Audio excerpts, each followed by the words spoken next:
Assalamualaikum warahmatullahi taala wabarakatuh. Minggu ini kita belajar terkait dengan perilaku rumah tangga ya. Untuk minggu ini kita akan lihat nanti bagaimana perilaku rumah tangga kita lihat dari sisi pendekatan kardinal ya. Oke. Nah, perilaku rumah tangga secara umum memang kita bisa lihat dari dua pendekatan, yaitu satu dari sisi utilitas marginal yang kita kenal dengan istilah pendekatan kardinal, kemudian dari sisi pendekatan ordinal atau nanti ini adalah didekati dengan garis anggaran dan kurva indifferent ya. Nah, sebelum kita lanjut mungkin kita harus tahu dulu utilitas itu apa gitu ya. Utilitas dalam ekonomi yang digunakan bertujuan untuk menggambarkan kepuasan seorang konsumen atau rumah tangga. Utilitas itu adalah menggambarkan kepuasan dan pemenuhan yang diperoleh konsumen dalam mengkonsumsi barang atau jasa. Istilah daripada utilitas itu sering juga kita sebut sebagai kepuasan atau nilai guna dari sebuah barang. Nah, perilaku rumah tangga dengan pendekatan utilitas marginal kita akan bahas nanti yang kita sebut sebagai total utilitas marginal, kemudian maksimisasi utilitas, kemudian nanti kita lihat bagaimana menurunkan kurva permintaan rumah tangga, dan terakhir adalah kita melihat surplus konsumen. Nah, kita akan lihat pertama yang sering menjadi perdebatan ahli ekonomi adalah masalah yang terkait dengan harga relatif. Harga relatif ini sering disebut sebagai paradok nilai dari sebuah barang. Kenapa disebut paradok nilai? Karena secara umum kalau kita lihat kebutuhan-kebutuhan rumah tangga atau katakan misalnya yang menjadi kebutuhan kita itu adalah seperti air misalnya ya, itu harganya lebih murah dibanding dengan harga berlian ya. Nah, ini sini kita lihat, nah ini air dengan berlian. Nah, tentu kita bisa mengetahui mengapa demikian, karena harga itu secara umum bukan dari sisi keperluan melihatnya ataupun dari sisi kemewahan, tapi melainkan ditentukan dari kekuatan supply dan demand ya. Jadi sebelumnya kita udah belajar tentang supply dan demand. Jadi harga itu secara umum akan ditentukan oleh kekuatan supply dan demand ya dalam pasar bersaing. Oke, jadi bukan berdasarkan kepada keperluan ataupun kemewahan dari sebuah barang. Nah, untuk mengetahui kenapa bisa terjadi paradok nilai ini, kita akan mencoba menggali tentang kurva permintaan pasar. Nah, kalau kita lihat kurva permintaan pasar itu merupakan kumpulan dari semua pembeli yang diinginkan rumah tangga pada setiap tingkatan harga. Pada tingkat harga 3, rumah tangga A membeli ya sebanyak 2 jumlah yang dibeli. Kemudian dengan harga yang sama sebesar 3, rumah tangga B membeli komoditas tersebut sebanyak 4. Nah, penjumlahan dari pembelian komoditas dari rumah tangga A dan rumah tangga B itu disebut sebagai jumlah permintaan pasar. Penjumlahan horizontal dari kurva permintaan rumah tangga A ditambah dengan kurva permintaan rumah tangga B. Ini kita ulang, satu kumpulan kurva permintaan adalah jumlah horizontal dari setiap kurva permintaan dari semua rumah tangga yang ada di pasar. Jadi sekali lagi, kurva permintaan pasar itu adalah penjumlahan horizontal dari kurva permintaan rumah tangga. Oke. Ya, jadi utilitas di sini merupakan suatu ukuran kepuasan yang diperoleh individu dari mengkonsumsi barang dan jasa. Nah, dari sini kita bisa lihat total utilitas itu menunjuk pada kepuasan total mengkonsumsi barang dan jasa, sedangkan marginal utilitas adalah menunjuk pada perubahan kepuasan akibat mengkonsumsi lebih banyak atau lebih sedikit dari konsumsi barang jasa tersebut. Ya, jadi di sini kalau kita lihat marginal itu tambahan. ya, tambahan kepuasan dari mengkonsumsi sebuah barang ataupun jasa. Nanti kita bisa lihat di ilustrasi pada tabel ini lebih detail nanti. Oke. Nah, sebelum ke tabel, kita akan coba lihat dua pertanyaan di sini. Pertanyaan yang menarik untuk didiskusikan adalah tentang bagaimana kita harus memilih apakah kebutuhan air ataukah menonton di film di sebuah bioskop gitu ya. Nah, kemudian pertanyaan keduanya, apakah kita menambah air dengan 30 galon per bulan atau menambah 1 kali menonton bioskop dalam sebulan? Nah, ini dua pertanyaan yang menarik ya. Nah, tentu masing-masing konsumen akan memiliki jawaban yang berbeda. Coba lihat hukum marginal utilitas yang semakin menurun. Utilitas yang diperoleh setiap mengkonsumsi barang dan jasa tertentu akan semakin menurun jika penggunaan barang atau jasa tersebut meningkat pada saat konsumsi barang jasa lainnya dipertahankan konstan. Ya. Jadi ini hukum marginal utilitas yang semakin menurun. Nah, kita lihat tadi apa yang kita sebut sebagai marginal utilitas itu adalah pertama begini. Ketika kita mengkonsumsi X sebanyak 1, ya, total utilitas kita itu adalah 30. Nah, marginalnya 30. Kenapa marginal 30? Karena dari penggunaan 0 tadi, ini deltanya diambil. Oke. Hal yang sama untuk misalnya ketika kita mengkonsumsi sebanyak 2. Total utilitas kita adalah 50, sementara marginal utilitas kita adalah 20. Ini pun diperoleh dari 50 dikurang 30. Ini pun delta juga. Ya, hal yang sama untuk kalau kita mengkonsumsi 30. Maka kita dapat marginal utilitas kita adalah 93 dikurang 89. Ini delta juga. Jadi tambahan kepuasan itu merupakan gambaran dari marginal utilitas. Sehingga utilitas kita itu semakin lama semakin menurun. Kenapa? Sederhananya begini. Ketika kita mengkonsumsi sebuah komoditas, katakan misalnya ya minum aja lah ya sederhananya. Tentu pada saat kita minum 1 gelas pertama ya, 1 gelas pertama itu katakan total utilitas kita 30 misalnya. Ya. Kalau sudah gelas kedua, mungkin kepuasan kita tidak sebanyak total utilitas ini, tidak sebanyak ini lagi. Ya, mungkin sudah berkurang, misalnya cuman 20. Begitu sampai ke 3 galon. Mungkin ini turun lagi, misalnya tinggal 5.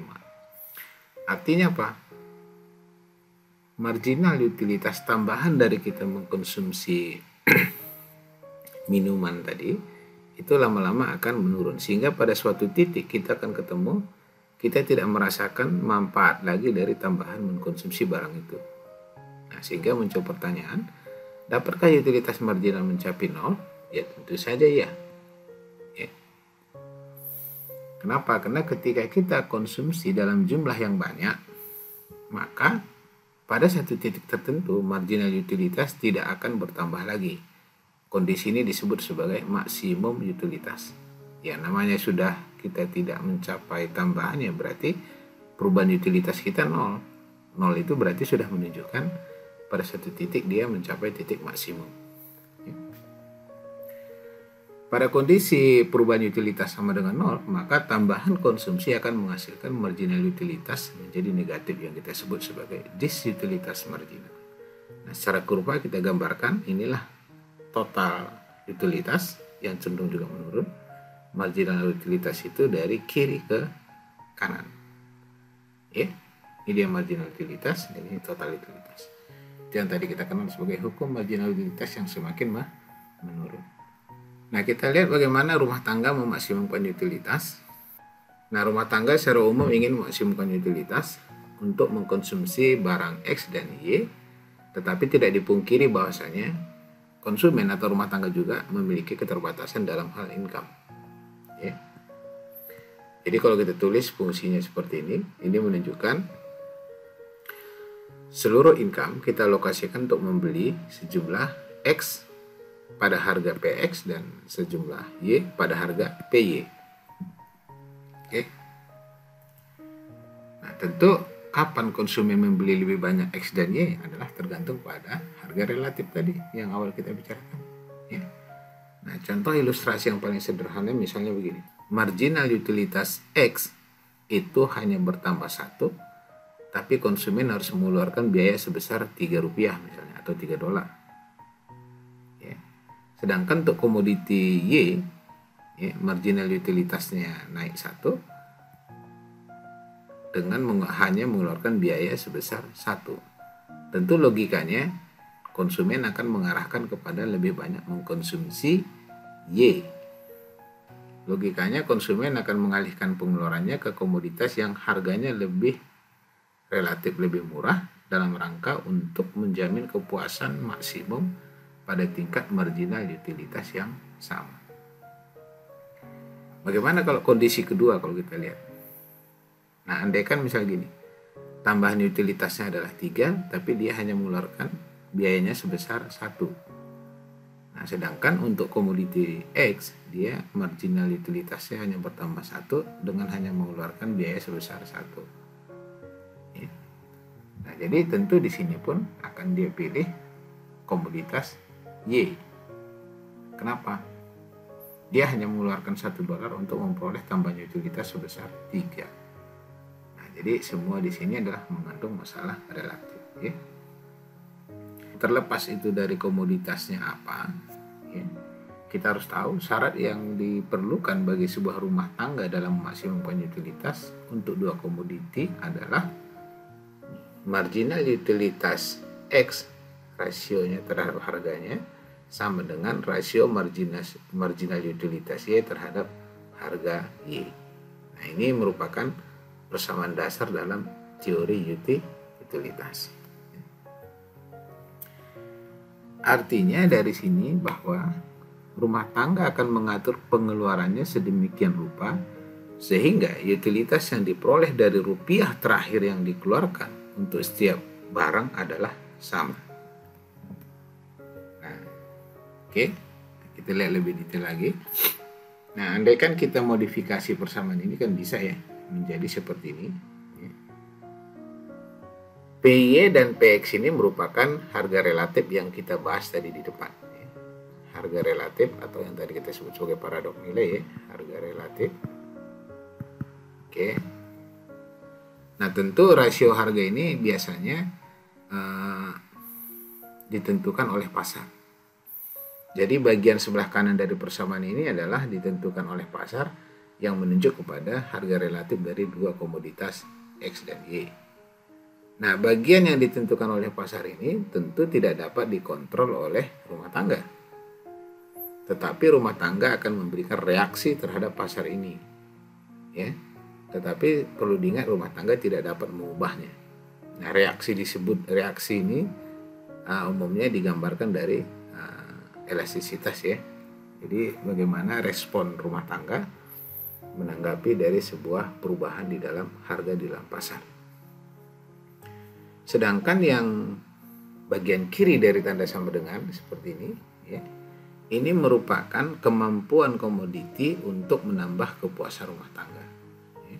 Jadi ada dua sisi tadi kita lihat di sini. Ini adalah bagaimana komoditas itu memberikan tambahan kepada konsumen.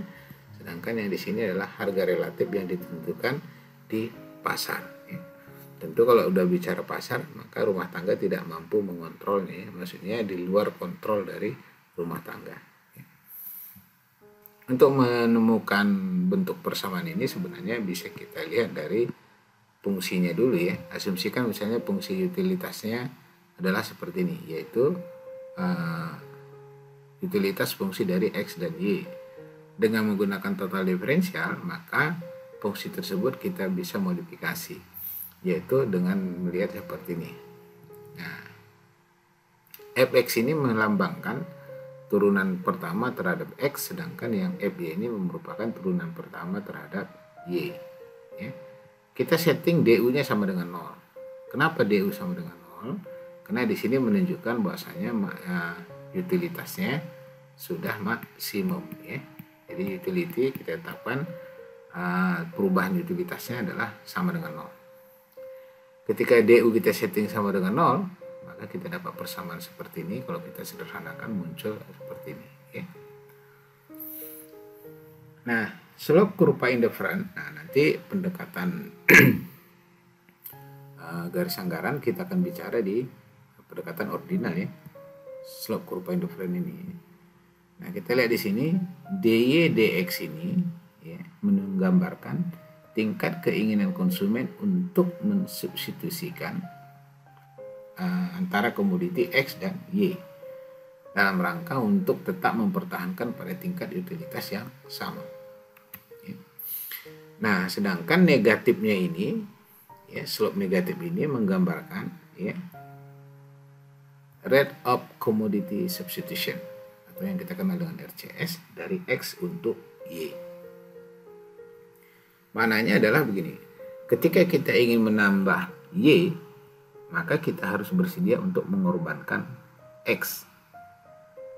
Nah, untuk mempertahankan pada tingkat kepuasan yang sama. Hal yang sama sebaliknya, misalnya begini, ketika ingin kita menambah X, maka kita harus bersedia mengorbankan Y, gitu, ya, untuk mempertahankan utilitas kita tidak berubah. Artinya delta atau DU-nya tadi, ya, delta utilitasnya sama dengan 0.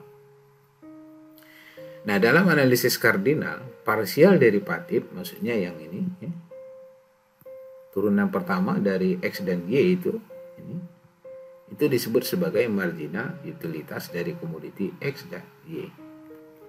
Jadi sebenarnya analisis kardinal di sini adalah pendekatannya marginal utility.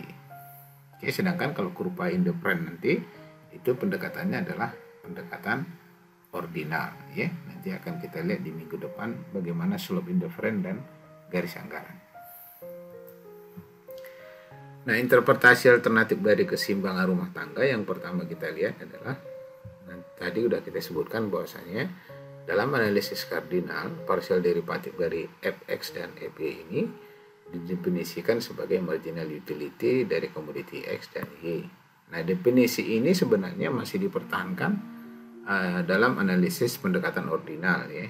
Jadi meskipun ini kardinal, tapi di pendekatan kardinal juga masih menggunakan ya, sampai sekarang. Oke. Nah, namun turunan parsial dari fungsi utilitas ordinal tidak diberikan interpretasi pada pendekatan kardinal, sehingga maknanya adalah besaran nilai atau besaran nilai dalam bentuk numerik dari utilitas marginal individu itu tidak ada artinya gitu. Oke. Nah, di situ. Oke. Nah, konsumen diasumsikan tidak menyadari keberadaan utilitas marginalnya. Ya, kita juga kan nggak bisa mengukur sebenarnya ya. Ketika kita mengkonsumsi barang, berapa sih tambahan saya gitu ya. Dan hanya ekonom yang perlu mengetahui bahwa rasio utilitas marginal memiliki makna dalam pendekatan analisis ordinal. Jadi sebenarnya yang yang masih dipakai itu adalah pendekatan ordinal, yaitu dengan melihat nanti kurva indifferent dan garis anggaran. Meskipun kardinal juga marginal utilitas secara rasa bisa kita manakan ya, tapi tidak bisa diinterpretasikan gitu ya dalam bentuk saya naik 10 marginal utility gitu ya kan gitu. Oke. Nah, kalau ordinal dia nanti masih bisa meranking preferensi konsumen itu gitu. Ya, namanya ordinal kan ranking ya. Jadi dia bisa meranking komoditas-komoditas yang dianggap lebih baik dibanding dengan komoditas lainnya gitu. Oke. Nah, nilai positif dari itu partial derivatif X ataupun FY nanti itu menandakan bahwasanya terjadi peningkatan X ya, akan meningkatkan tingkat kepuasan konsumen sehingga menyebabkan kurva indifferent bergeser ke yang lebih tinggi atau lebih jauh dari titik origin. Nah, tentu ini sebagai gambaran, tentu tidak kita bahas pada pendekatan ini, nanti akan kita bahas untuk materi minggu depan ya. Nah, bagaimana penurunan kurva permintaan rumah tangga? Nah, sebenarnya untuk menurunkan kurva permintaan rumah tangga cukup sederhana ya. tinggal kita bertanya apa respon rumah tangga ketika harganya berubah. Ya. Jadi pertama, kalau kita lihat pada tingkat harga di sini, ya, ini kan ada dua komoditas asumsinya ya, X dan Y gitu. Kita asumsikan harga X berubah. Ya. Ketika harga X pada titik ini, ya, oke, nah maka jumlah yang diminta untuk X itu sebanyak PX1. Sini. Kalau harganya turun, sini, maka di sini yang diminta, jumlah yang diminta untuk X. Begitu juga kalau harganya lebih rendah lagi, maka permintaan itu berada pada titik ini, ya, pada saat harga PX3. Nah, kalau kita hubungkan titik-titik ini akan membentuk sebuah slope yang negatif. Ini merupakan ramalan dasar dalam teori permintaan. Artinya kalau kita lihat, ketika harga komoditas naik, gitu ya, akan menyebabkan komoditas tersebut diminta lebih sedikit. Oke, jadi sekali lagi, pada saat harga naik, ya, maka jumlah yang diminta semakin sedikit. Oke, itu merupakan hukum atau teori permintaan. Nah, terkait dengan surplus konsumen, kita akan lihat salah satu terapan dari marginal utilitas. Ya. Nah, apa yang kita sebut sebagai surplus konsumen? Pertama, ini asumsikan misalnya jumlah gelas kopi yang digunakan setiap minggu. Secara umum kalau kita lihat sebenarnya konsumen itu bersedia membayar Rp4.000 untuk gelas pertama. Tapi kenyataan di lapangan, ya, harganya cuma 1.500. Nah, sehingga selisih ini yang kita sebut sebagai surplus konsumen. Nah, jadi harga yang dia bayarkan atau harga yang dia bayarkan kepada produsen itu lebih rendah dari harga pasar, gitu ya. Nah, begitu juga untuk gelas yang keempat misalnya, ya, sebenarnya konsumen bersedia membayar 1.625. Ternyata harga yang di pasar itu hanya 1.500.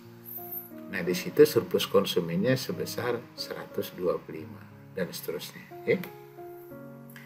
Nah, gambaran alternatif dari surplus konsumen juga bisa kita lihat dari sehari-hari itu dalam bentuk tawar-menawar. Ya. Contoh misalnya, pada saat kita lihat harga tertinggi adalah 100, ya, tetapi konsumen itu bisa berhasil menawar menjadi Rp60. Nah, berarti kan ada selisih di situ ya, Rp40. Jadi Rp40 itu tadi menunjukkan biaya yang dihemat oleh konsumen, yang itu yang kita sebut sebagai dalam tanda petik adalah surplus konsumen. Artinya dia harga pasar 100, tapi dia bisa dapat beli dengan harga 60, sehingga 40 itu yang kita sebut sebagai sisanya surplus konsumen. Kita lihat kenapa timbul surplus konsumen, ya.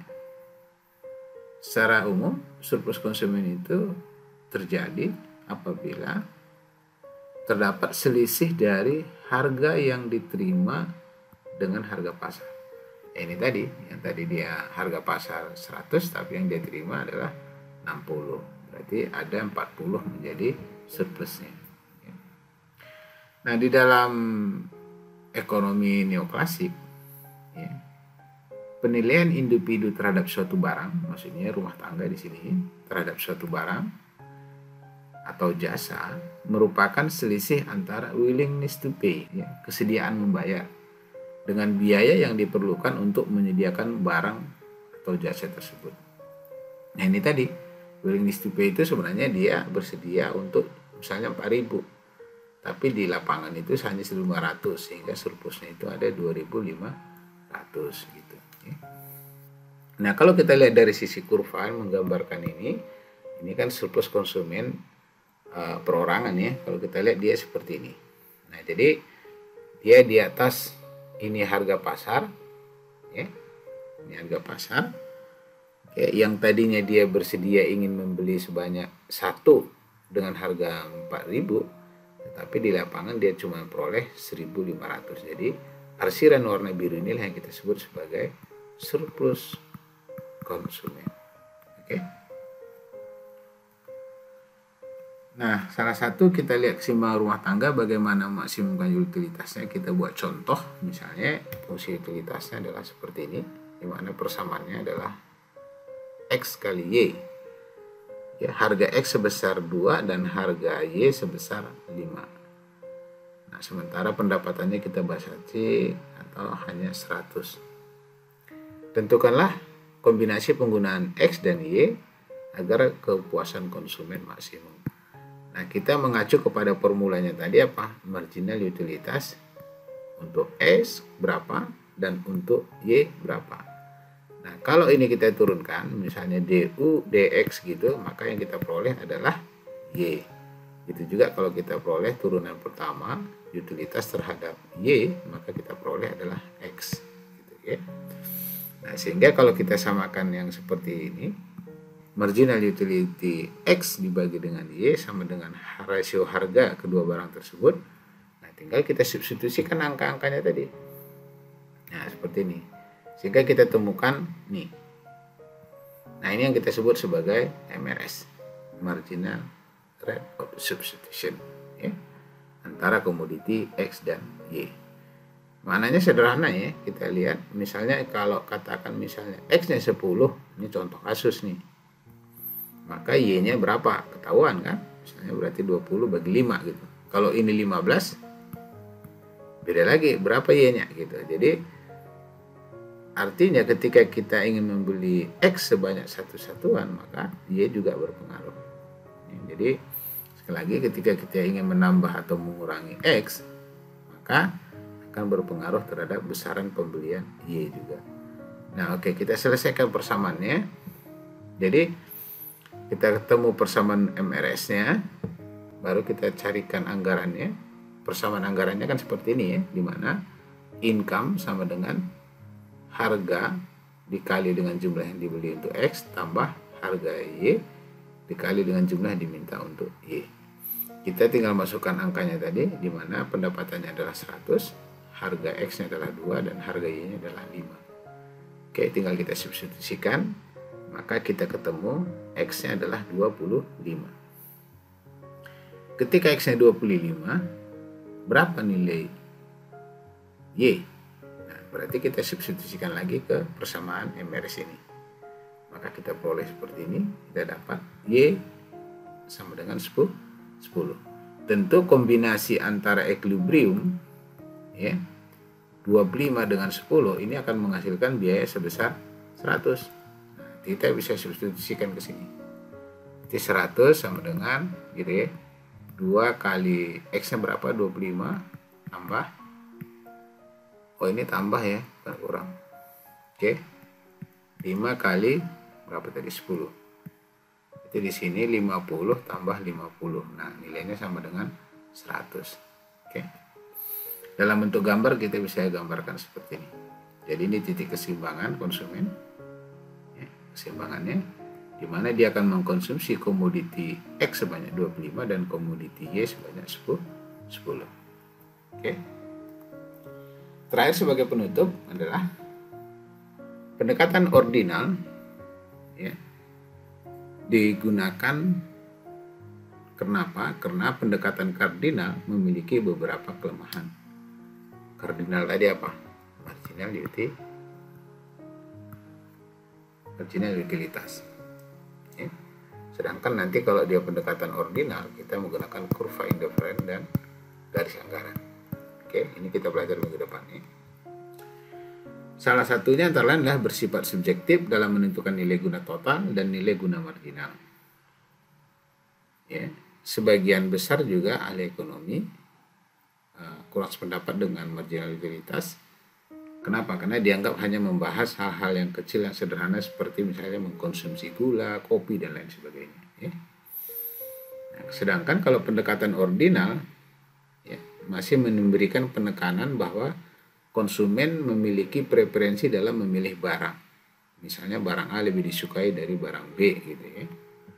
Nah, di sini nanti memang asumsinya akan muncul ya. Misalnya ketika dia memilih barang A lebih disukai dari barang B, dan barang B dia lebih suka dari barang C, maka tentu saja ya barang A lebih disukai dibanding dengan C. Nah, ini dia harus jaga konsistensi yang kita sebut nanti namanya matematik itu transitif ya, istilahnya gitu, transitif. Oke. Nah, pendekatan ordinal membuat peringkat ya, atau urutan-urutan kombinasi barang yang dikonsumsi, namanya juga ordinal ya, jadi order. Jadi order itu kalau kita di dalam kuantitatif kan ada yang kita kenal dengan nama data nominal ya, nominal, ada ordinal gitu ya, ada rasio, ada interval ya, ini data ya. Nah, kalau nominal ini kan contoh kasus misalnya nomor rumah gitu ya. Jadi nomor rumah kita itu nggak bisa diperingkat dan nggak bisa diperbandingkan. Contoh nomor rumah A 1000 misalnya nomor rumahnya, nomor rumah B 20. Apakah rumah A lebih besar karena nomornya lebih besar? Kan tidak ya. Nah, kalau ordinal, nah itu peringkatnya penting. Misalnya dibuat ya, katakan UMKM ya, kalau lihat berdasarkan omset misalnya 1 mikro gitu ya, sedangkan kalau 2 mikro kecil gitu ya, kemudian yang ketiga misalnya menengah gitu. Nah, tentu pengkategorian ini ada maknanya ya. Di sini angka 3 itu memang lebih besar dibanding dengan angka 2 gitu. Kalau ini tidak ya. Jadi dia rankingnya itu ada makna lah. Ya, satu lagi misalnya contoh kasus yang paling sederhana kita buat SD nilai 1, misalnya SMA tambah SMP nilai 2, tambah SMA nilai 3 gitu ya. Nah, ini kan memiliki ranking ya. Ya, tentu pendidikan 3 itu lebih tinggi dibanding 2 gitu. Tapi kalau ini kan tidak ya. Nah, contoh kasus yang nominal tadi misalnya dalam penelitian sering kita simbol wanita itu bernilai 1 misalnya, pria bernilai 2 misalnya. Nah, apakah lebih tinggi nilai 2 dibanding 1 dalam kasus ini? Ya tidak gitu ya. Jadi nggak bisa diperbandingkan. Oke. Nah, konsumen diasumsikan dapat membuat peringkat dalam menentukan preferensinya. Nah, jadi ini yang menjadi lebih populer pendekatan ordinal dibanding dengan kardinal, meskipun ya tetap dua-dua pendekatan ini akan baik dipelajari dalam rangka untuk mengukur kepuasan konsumen. Nah, persamaan kardinal dan ordinal adalah sama-sama menjelaskan tindakan konsumen dalam mengkonsumsi barang pada tingkat harga dan pendapatan tertentu untuk mencapai tujuan, yaitu dalam rangka untuk memaksimumkan utilitas. Kalau perbedaannya, nah, analisis kardinal merupakan alat analisis yang dinamakan dengan marginal utility atau pendekatan marginal, sedangkan kalau analisis ordinal menggunakan analisis indifferent kurva indifferent atau kepuasan yang sama. Ya. Kurva indifferent itu kan sebenarnya begini nanti. Nah, tapi kita tidak bahas di sini. Ini minggu depan kita akan bahas terkait dengan garis anggaran dan kurva indifferent. Oke. Nah, mudah-mudahan bermanfaat. Saya tutup dengan wabillahi taufiq wal hidayah. Wassalamualaikum warahmatullahi taala wabarakatuh.